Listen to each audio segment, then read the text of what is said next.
Bienvenidos a todos al episodio número 5 del Camino de Dios. Yo soy Pablo Ravale. Pueden seguirnos en nuestro canal de YouTube, Frecuencia TV. Hoy vamos a hablar de lo que Jesús denomina las 5 ideas radicales. Vengo a compartir y a explicarles en qué consisten estas 5 ideas radicales que Jesús nos ofrece para encontrar una solución espiritual a cualquier problema que tengamos.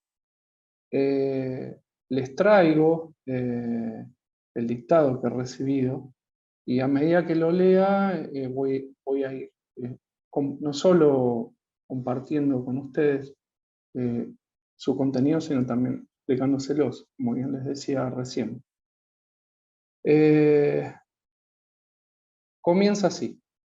Jesús nos dice, existe una solución espiritual para todos los problemas. Para aplicar esta idea tienes que ser consciente de las ideas llamadas radicales, entre comillas, porque pueden abrirte a tu capacidad de poner en prácticas soluciones espirituales para tus problemas. Tal vez te sirva de ayuda a tener en cuenta la diferencia entre desarrollo espiritual y enseñanza religiosa formal. Aquí hace una diferenciación, ¿no? Una cosa es trabajar desde un desarrollo espiritual, que es siempre una experiencia personal, y otra cosa es tomar, digamos, una enseñanza espiritual donde uno está sujeto a lo que fija un dogma. Jesús siempre aboga más por lo que es el trabajo personal, ¿no? O lo que también se denomina como la experiencia mística, que básicamente es la búsqueda de una experiencia personal y directa con Dios, donde no intervenga nadie. Dentro de la religión siempre tenemos un intermediario que es un cura, un sacerdote, un pastor, mismo un rabino. Bueno, en este sentido Jesús puede ser considerado un místico, porque él buscaba y también hizo una experiencia directa y personal y enseñó a tener una experiencia personal y directa con Dios a todos sus seguidores. Estas ideas entonces radicales, como él les llama, nos vienen a ayudar a que encontremos una solución espiritual a todos nuestros problemas a partir de lo que es, bueno, un desarrollo espiritual y no un lineamiento religioso. Continúa, en este mundo tan orientado hacia lo material, a menudo te enfrentas con problemas que parecen irresolubles. Es preciso que cambies tu forma de pensar, porque sólo así descubrirás que tienes algo de un valor incalculable, un poder al que puedes recurrir para encontrar soluciones espirituales.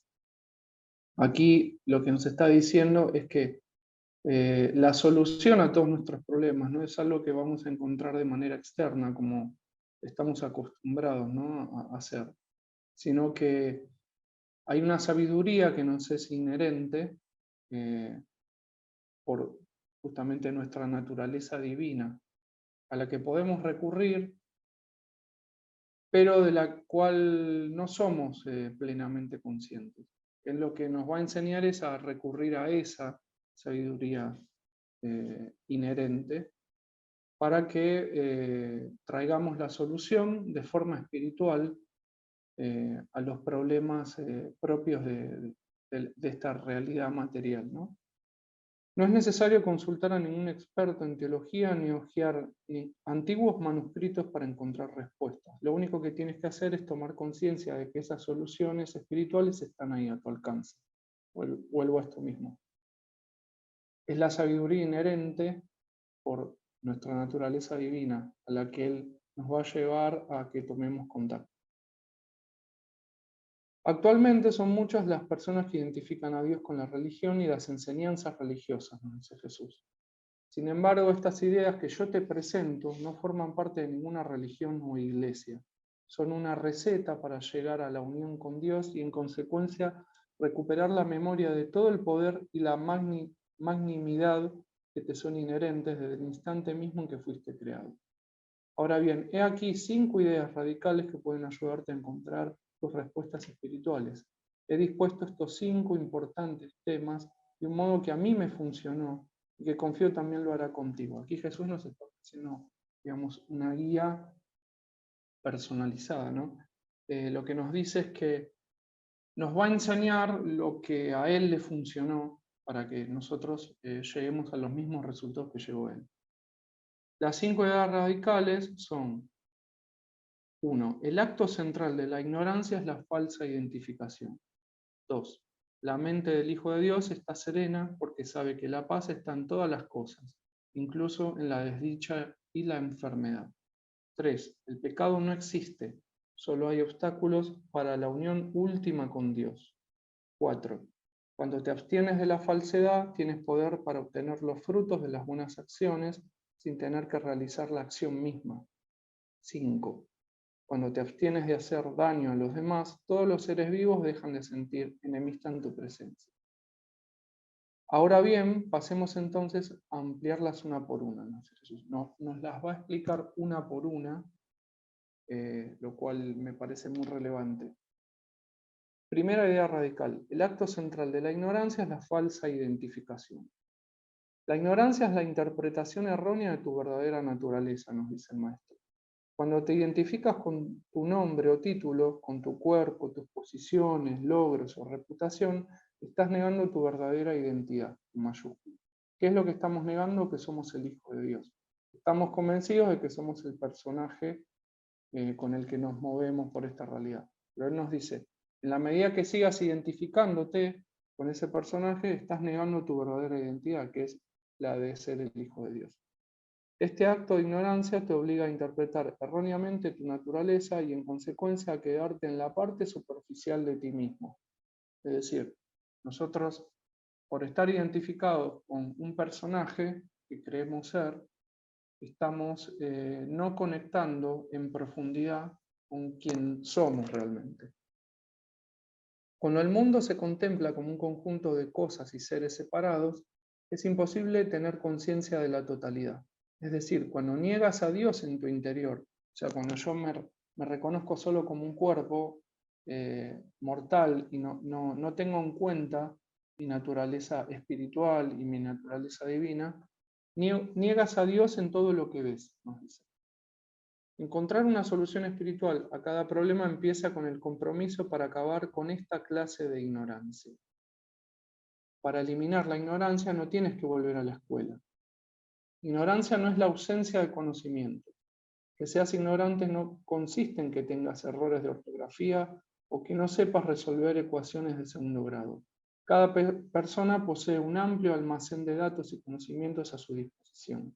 Para algunos esto significa preparar una comida y para otros es cruzar el país conduciendo un camión de 18 ruedas. ¿Quién puede decir que una u otra habilidad es más importante que las demás?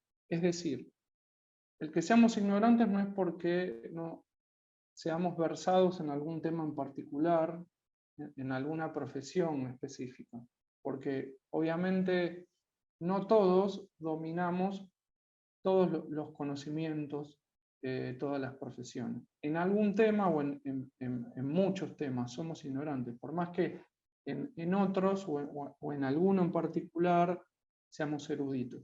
Entonces la ignorancia, dice Jesús, no pasa porque no tengas 4, 5 o 6 doctorados. No, porque aquel que tiene 4, 5 o 6 doctorados quizá a lo mejor no sabe cocinar, como si yo sé, por lo cual es un ignorante en esa materia. Eso dice que la ignorancia no tiene nada que ver con eso.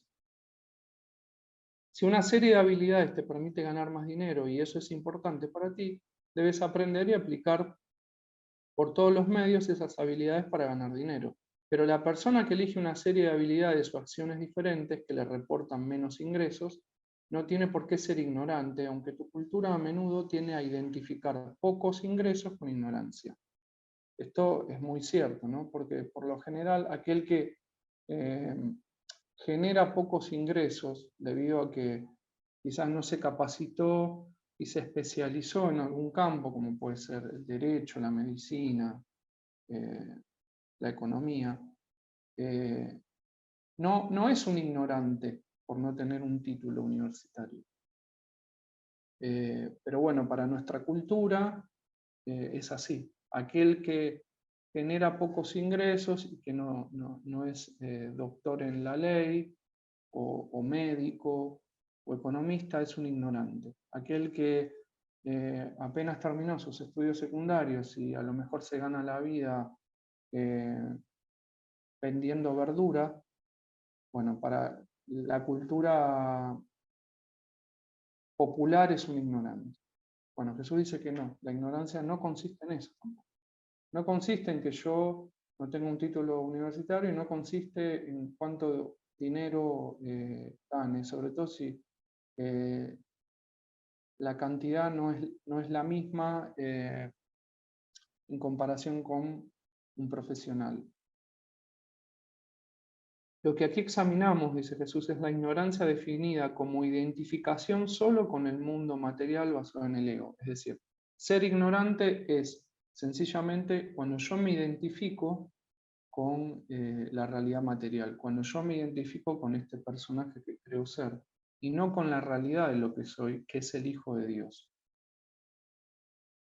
Fíjense ahí cómo él ya puso blanco sobre negro. Yo soy ignorante en la medida que me crea que soy Pablo y no me reconozca como el Hijo de Dios, que somos todos, como uno solo.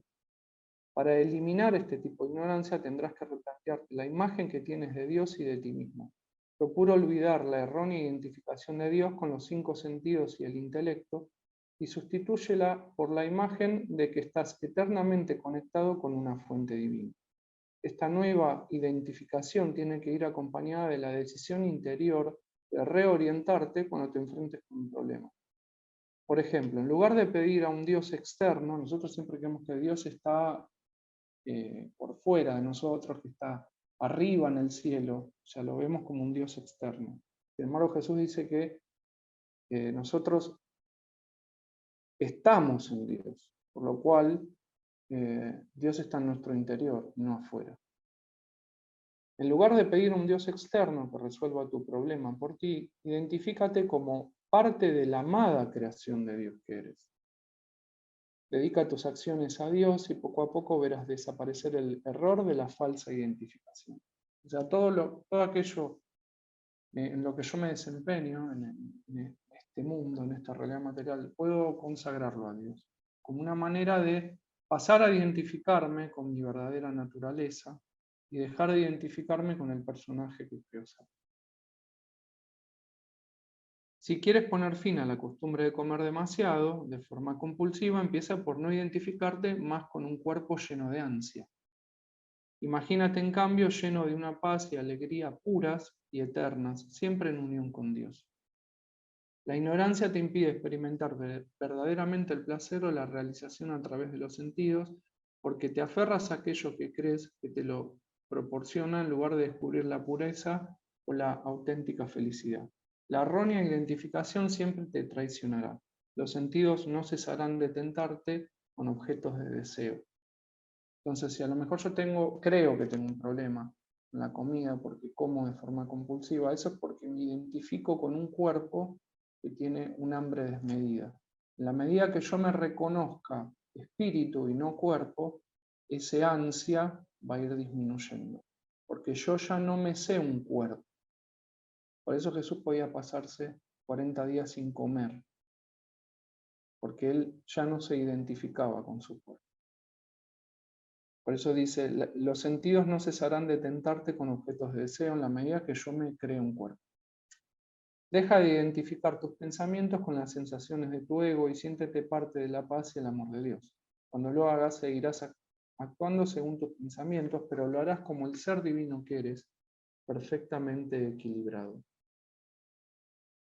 Segunda idea radical. La mente del Hijo de Dios está serena porque sabe que la paz está en todas las cosas, incluso en la desdicha y la enfermedad. Esta segunda idea radical, dice Jesús, trae a tu mente la noción de que cuando no estás en paz, Dios no puede manifestarse en ti. Si reflexionas sobre estas palabras por un momento, comprenderás plenamente que Dios es amor. Es decir, si yo no logro estar en paz en mí mismo, Dios no puede manifestarse en mí. Lo cual denota que si solamente estando en paz Dios puede manifestarse en mí, bueno, Dios efectivamente es solo amor. Precisas quietud para conocer a Dios. Por lo tanto, es necesario que te encuentres en un lugar de amorosa tranquilidad para recibir la ayuda de Dios y resolver un problema. Así, lo que más cuenta, devolver amor por odio, se vuelve mucho más sencillo cuando eres capaz de estar en paz, puesto que en realidad es Dios el que se manifiesta a través de ti. Cuando devuelves amor por odio, expresas la paz de Dios que está en ti. Tu respuesta tiene una cualidad serena y amorosa. Esta calma es un aspecto vital de la conciencia que hace posible obtener soluciones espirituales. Y a continuación nos dice, he elegido 2 pasajes de la Biblia para destacar la relación entre quietud o calma y Dios. O sea, va a hacer una diferencia entre los conceptos de quietud o calma, tal como nosotros los entendemos, con lo que es Dios, la realidad de Dios. Y lo va a hacer tomando 2 pasajes de la Biblia. Va a ser una aclaración incluso, o un paralelismo. Tomando la afirmación de las Escrituras e invirtiéndola, podemos reconocer con claridad lo que ocurre cuando no eres capaz o no quieres elegir la quietud. De modo que, y aquí cita el Salmo 46, ¿no? Un pasaje, perdón, de Salmos, versículo 46, 10. Permanece en silencio y sabrás que soy Dios, dice Salmos 46, 10. Es lo mismo que si estás ansioso o temeroso, no conocerás a Dios. Nos está acá haciendo una explicación, haciendo un paralelismo con Salmos 46, 10. O en lugar de Dios es amor, y el que more en el amor mora en Dios y Dios en él. Eso es un pasaje del Evangelio de Juan, versículos 4 al 16. Tendrías, Dios es amor, y el que mora en el temor no puede morar en Dios ni Dios en él. Probablemente estás pensando que esto es lógico. Dios es quietud, Dios es amor. Cuando tú no eres ninguna de las 2 cosas, no tienes ninguna probabilidad de que se te presente una solución espiritual. Pero ¿cómo consigues esa quietud? Puedes acceder a ella si voluntariamente optas por la calma en momentos de ansiedad o temor. Sí, puedes elegir guardar la calma en todo momento, recordándote que ya no eliges vivir según tus condicionamientos pasados. Cuando abandonas la calma, dejas fuera a Dios, en gran medida debido a tus condicionamientos. Eso es Jesús. Has aprendido a tener miedo y a estar ansioso cuando te enfrentas a un problema. Si quieres, puedes aprender a estar calmado y dejar que Dios se manifieste en ti de nuevo. Como te he dicho antes, los problemas empiezan, sin lugar a dudas, en tu mente. Y es posible que tengas que recordarte que si existen, es solo ahí, en tu mente, nada más. De ahí la ilusión a la que hago referencia una y otra vez. Es decir, todos los problemas que nosotros tememos que sucedan o que creemos que suceden, eso pasa porque así percibimos, así interpretamos los hechos. Y a eso le llamamos la realidad. Pero realidad, como bien enseña el maestro, es la interpretación que yo hago de los hechos y no los hechos en sí mismos. Por lo cual, si yo interpreto erróneamente un hecho y creo que eso es un problema o que puede llegar a ser un problema, bueno, ahí es donde me empiezo a consternar, ¿no? Por eso dice, de ahí la ilusión a la que hago referencia una y otra vez. Es una ilusión, es un error perceptual nuestro. Si corriges el error, la ilusión desaparece. Tu condicionamiento, de hecho, te ha conducido al error de pensar que eres un ser finito, es decir, que yo soy solo un cuerpo. Tercera idea radical. El pecado no existe, solo hay obstáculos para la unión última con Dios.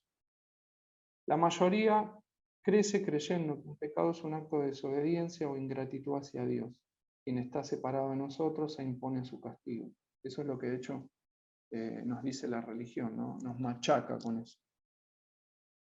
Esta tercera idea te dice que las conductas y los pensamientos que quebrantan un mandamiento son ofensas a tu propia naturaleza verdadera, que es Dios. Así, lo que percibes como pecaminoso puede ser considerado un obstáculo para tu desarrollo personal. Por consiguiente, lo que llamas pecado es una acción mal dirigida que podría haber sido utilizada para encontrar la unión con Dios si la ignorancia no te hubiera desencaminado. Es decir, cuando yo ignoro la realidad de quién soy, por ejemplo, creyéndome que soy solo un cuerpo, eh, y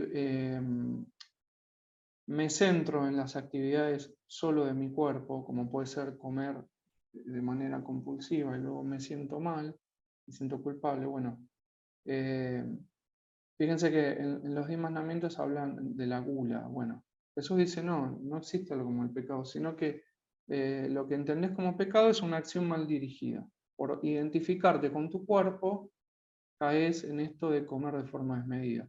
Es a lo que la religión le llama la gula y que considera uno de los 7 pecados capitales. En los mandamientos también, cuando nos hablan, por ejemplo, de, porque hacía mención recién, cuando nos hablan de eh, no, no mentir, por ejemplo. Bueno, cuando nosotros mentimos siempre es porque a lo mejor creemos que corremos riesgo de perder algo si decimos la verdad. O sea, también es una acción mal dirigida. ¿Por qué? Por creer que por habitar en una realidad material, si decimos la verdad, eso puede traernos algún tipo de pérdida. Podemos perder algún beneficio. Que nos echen de la casa, quedarnos sin trabajo. Bueno, creemos que somos cuerpos y que la pérdida pasa por algo que nos falte a nivel material, a nivel de otro cuerpo que me acompaña, que puede ser mi pareja. Entonces, básicamente es un problema por haber dirigido mal una acción en función de la ignorancia de no reconocernos lo que en realidad somos. En este sentido, dice Jesús, la conducta que la religión te ha señalado como pecaminosa es una conducta desviada o alejada de Dios. Sin embargo, esto no es razón para sumirte en el sentimiento de culpabilidad y agotar tus fuerzas tratando de enmendar. Lo que has de hacer es considerar la culpa como un obstáculo que aún tienes que vencer. Cuando ves las conductas pecaminosas como obstáculos, vislumbras lo que debes hacer para encontrar la solución espiritual que buscas. Jesús dice, no pierdas el tiempo sintiéndote culpable, sino que más bien observa ese sentimiento de culpa como el obstáculo que tenés que vencer, nada más. Cuando las consideras como pecado, colocas la responsabilidad de corregir la conducta en un Dios ajeno a ti. Es decir, cuando yo me considero un pecador porque comí mucho, porque no dije la verdad, bueno, lo que estoy haciendo es creer que quien me puede absolver de eso es algo que está ajeno a mí. En este caso sería Dios. Jesús dice, no, recupera la soberanía de tu mente y elegí corregir eso por tu cuenta. ¿Cómo? Bueno, para empezar, perdonándome a mí mismo por el error que cometí. No me tiene que absolver nadie. Porque Dios no juzga, por él no perdona tampoco. ¿No? Porque si no juzga, no tiene nada que perdonarnos. Menos un cura, un rabino o un pastor. Así esperas que este Dios externo te perdone y te sientes abrumado por el peso de la culpabilidad y la incertidumbre de no saber si mereces o no liberarte del problema. Contemplar un fracaso como una invitación a recurrir a Dios es una manera mucho más útil de manejar el problema. Dice Jesús. Revolverte en la vergüenza, convencido de que has pecado y que no mereces el perdón, no es la mejor manera de encontrar soluciones. Prueba en cambio efectuar este diálogo interior. Él nos invita a que hagamos un ejercicio de diálogo interior para poder conectar con la realidad de Dios a la que pertenecemos por ser su hijo y de esa manera nosotros autoabsolvernos, no necesitar que algo externo nos absuelva del sentimiento, por ejemplo, de culpabilidad. El ejercicio sería el siguiente, ¿no? Como él dice, prueba en cambio efectuar este diálogo interior, que lo podemos hacer ya sea en voz alta o mentalmente. No he pecado contra Dios, decimos. Mi comportamiento ha inhibido mi completa unión con Él. Esto es un obstáculo para encontrar una solución espiritual. Empezaré ahora mismo a retirar este obstáculo de mi vida. Fíjense qué sencillo. En vez de seguir culpándonos, flagelándonos con la culpa, bueno, podemos hacer esto, pronunciar, no he pecado contra Dios, mi comportamiento ha inhibido mi completa unión con Él. Esto es un obstáculo para encontrar una solución espiritual. O sea, elijo dejar de culparme, de torturarme con la culpa, y lo que hago es, para empezar, perdonarme a mí mismo, reconociendo que yo soy parte de Dios y que no necesito que Dios me absuelva. Empezaré ahora mismo a retirar este obstáculo de mí.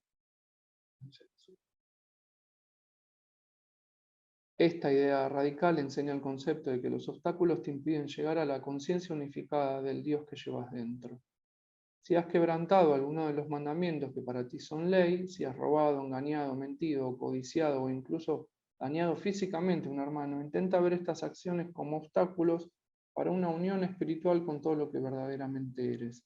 Y recuerda que corregirte es lo que más deseas.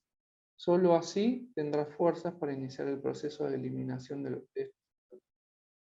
Cuarta idea radical. Cuando te abstienes firmemente de la falsedad, tienes poder para obtener los frutos de las buenas acciones sin tener que realizar la acción misma. Normalmente, cuando empleamos el término veraz, es decir, de verídico, de verdadero, deducimos que las palabras de una persona corresponden a los hechos de los que habla. Sin embargo, abstenerse firmemente de la falsedad significa algo distinto.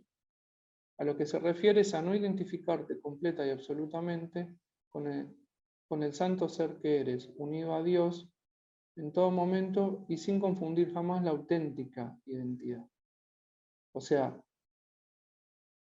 de la única manera en que yo abandono la falsedad es reconociéndome como el Hijo de Dios. Por eso dice, a lo que se refiere es a identificarte completa y absolutamente con el santo ser que eres, unido a Dios en todo momento y sin confundir jamás la auténtica identidad de uno con el mundo ilusorio y egoísta de las posesiones, los logros y el prestigio. Yo digamos, actúo con falsedad si me identifico con el personaje que creo ser, con mis posesiones, con mis títulos. Eso es actuar con falsedad. Abandonar la falsedad es reconocerme el Hijo de Dios, unido a Dios en todo momento. Llegar a este estado significa alcanzar la conciencia de tu santidad, y esto te permitirá no solo resolver tus problemas, sino los de los demás. Abstenerse firmemente de la falsedad significa entonces que cuando se le dice a alguien que Dios te bendiga, la persona es verdaderamente bendecida, porque ya no eres capaz ni de soñar siquiera con lo que no es la verdad. De manera similar, la persona que se abstiene de la falsedad puede obrar curas milagrosas diciéndole simplemente a un hermano enfermo que está bien, que ya ha sido sanado. Así, cuando una mente se vuelve perfecta en la verdad, literalmente logra la unión con la verdad. El ser de esa persona, junto con sus palabras y acciones, le permiten obtener los frutos de las buenas acciones, o sea, los milagros, sin realizar necesariamente acciones con su cuerpo físico. Esto sería que yo, si soy coherente con esto de saberme el Hijo de Dios, con el solo hecho que yo pida milagros en nombre, por ejemplo, de Jesús, para una persona, eso puede traer una curación. No necesito intervenir en la realidad externa. Lo mismo con cualquier otra situación donde de repente, si alguien está pasando por un mal momento, un ser querido, yo no tengo que intervenir a lo mejor de manera directa. Si le falta a alguien dinero, prestarle dinero, sino pedir un milagro en nombre de Jesús para que eso se resuelva. De hecho, Jesús dice que el mayor servicio que podemos hacer por un hermano es pedir milagros por él. Continúa, no estoy ofreciéndote la santidad a cambio de decir siempre la verdad, no me malinterpretes. Lo que hago es proponerte que te abras una idea que te permite recordar firme y gradualmente tu identidad como el santo Hijo de Dios que eres. En momentos que antes calificabas de estresantes o problemáticos, empezarás a ver que aparecen los frutos de las buenas acciones. Otra manera de decir que resolverás los problemas, sin tener que luchar para resolver la dificultad. El hecho de recordar que estás unido a Dios en este instante de lucha hará que tus pensamientos y afirmaciones se conviertan en tu realidad. Conforme esta conciencia se vaya asentando en ti, empezarás a tener el mismo efecto en los demás. En otras palabras, Aportarás espíritu, que es lo único real que eres, a todos y a todo lo que encuentres, y obtendrás con regularidad los frutos de las buenas acciones. Cada vez que sientas frustración o rabia, acuérdate de no identificarte con el mundo material y recuperarás tu verdadera esencia. Después observarás que la rabia y la frustración se han disipado. Bendícete a ti mismo y bendice la situación, y empezarás a comprender lo que esta cuarta idea radical quiere decir. La última idea radical, la quinta, es: cuando te abstienes de hacer daño a los demás, todos los seres vivos dejan de sentir enemistad en tu presencia. La expresión abstención de hacer daño a los demás no solo incluye el acto de causar daño en sí, sino también de cualquier pensamiento que implique celos, prejuicios o iniquidad hacia otro. Renunciar firmemente a la violencia de pensamiento y en el trato con los demás crea un ambiente en el que toda violencia y enemistad deja de existir, porque no habrá reciprocidad. Es decir, si yo dejo de pensar mal del prójimo, eso va a neutralizar el clima hostil de por sí que a lo mejor ya puede haber entre ese otro y yo. He aquí un importante conocimiento que puedes empezar a incorporar enseguida a tu vida. Cualquier situación en la que experimentas ira o incluso una leve incomodidad da pie a pensamientos de enemistad hacia la otra persona o personas. Las otras personas no sentirán enemistad o angustia si tú te abstienes firmemente de tener malos pensamientos con relación a ellos. En la medida que yo me tome a mal algo que dijo o hizo alguien, bueno, eso va a empezar a generar un caldo de cultivo para que se produzcan futuros enfrentamientos. Si tú te esfuerzas en no emitir juicios ni tener malos pensamientos, los que te rodean estarán libres de ello. O sea, simplemente es corregir en nuestra mente los juicios, los malos pensamientos. Ser consciente de que te abstienes firmemente de malos pensamientos es una potente herramienta para encontrar una solución espiritual a los problemas derivados de las relaciones. Cuando una persona te habla y empiezas a sentirte enojado por lo que te dice, acuérdate de no tener malos pensamientos ni enojarte. Y primero interiormente y luego en voz alta dile: tienes razón, te pido perdón si dije o hice algo que te haya molestado. No era mi intención. Y dilo no con sarcasmo ni con rencor, simplemente deja que la otra persona tenga razón, que es lo que su ego realmente quiere. Aquí Jesús nos dice que si alguien notamos que se siente enojado o mal predispuesto con nosotros, bueno, le podemos decir esto: te pido perdón si dije o hice algo que te haya molestado, no era mi intención. Incluso darle la razón, porque eso es lo que quiere el ego, ¿no? Tener la razón. Con esta herramienta no das la razón a la otra persona, solo permites que crea que la tiene. Al tiempo que te mantienes firme en tu propósito de abstenerte de malos pensamientos. Yo le doy la razón para que él crea que la tiene, y de esa manera dejo de estar yo, digamos, con la guardia en alto hacia el otro. Porque ahora veo que el otro, al haberle dado la razón yo, bueno, se calma. Cuando lo pongas en práctica estarás empezando a vivir, desde tu mente recta y no desde tu ego. Y a la larga, esa será la forma en que reaccionarás espontáneamente, incluso cuando te insulten.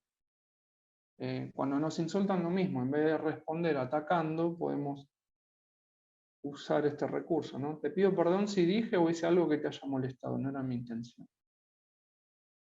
Incluso podemos preguntarle a alguien por qué está molesto con nosotros. Una vez que nos dice, darle la razón. De esa manera desarmamos un potencial nuevo enfrentamiento. Cuando alguien te ofrece el regalo de sus insultos y tú te niegas a aceptarlos, es evidente que siguen perteneciendo a quien te los quiera dar. Si yo respondo al insulto con otro insulto, estoy tomando ese regalo. Como le dice Jesús, ¿no? El hecho de que alguien me diga algo ofensivo. ¿Y por qué vas a preocuparte o enfadarte por algo que le pertenece a otro? Asimismo, esta quinta idea radical señala que todas las criaturas vivas dejarán de sentir enemistad en presencia de alguien que no piensa o actúa de forma violenta.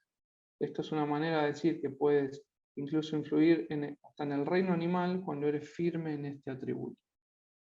Ya conoces la historia de San Francisco de Asís, que con su sola presencia domesticaba a los lobos que estaban diezmando el ganado. Además, las palomas volaban a sus manos y toda clase de criaturas salvajes percibían el amor que emanaba de él y dejaban de sentir enemistad.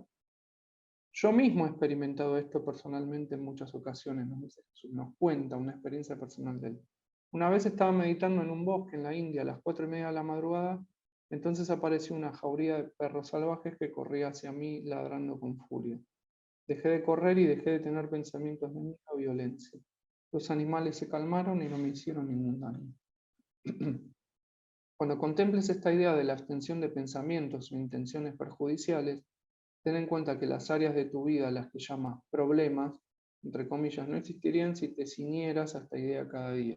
Es decir, si nos concentramos y estamos todo el tiempo fijados en lo que llamamos problema, eso hace que el problema en sí se manifieste porque le estamos dando entidad con nuestro pensamiento. Si dejamos de prestarle atención, si le quitamos importancia, eso se deshace. La razón por la que no experimentas alegría en este preciso momento es porque te centras en lo que está mal o lo que falta. Inicia el proceso de llenar tu mente de amor, gratitud y perdón, y verás que no hay carga que no se te quite de encima cuando te das cuenta que el santo ser en ti no tiene nada contra nadie. Muy bien, estas son las 5 ideas radicales que te guiarán para cambiar la mente que creó el problema. Bueno, por hoy ha sido suficiente. Si les gustó pueden darnos un like y nos vemos en la próxima. Bendiciones para todos.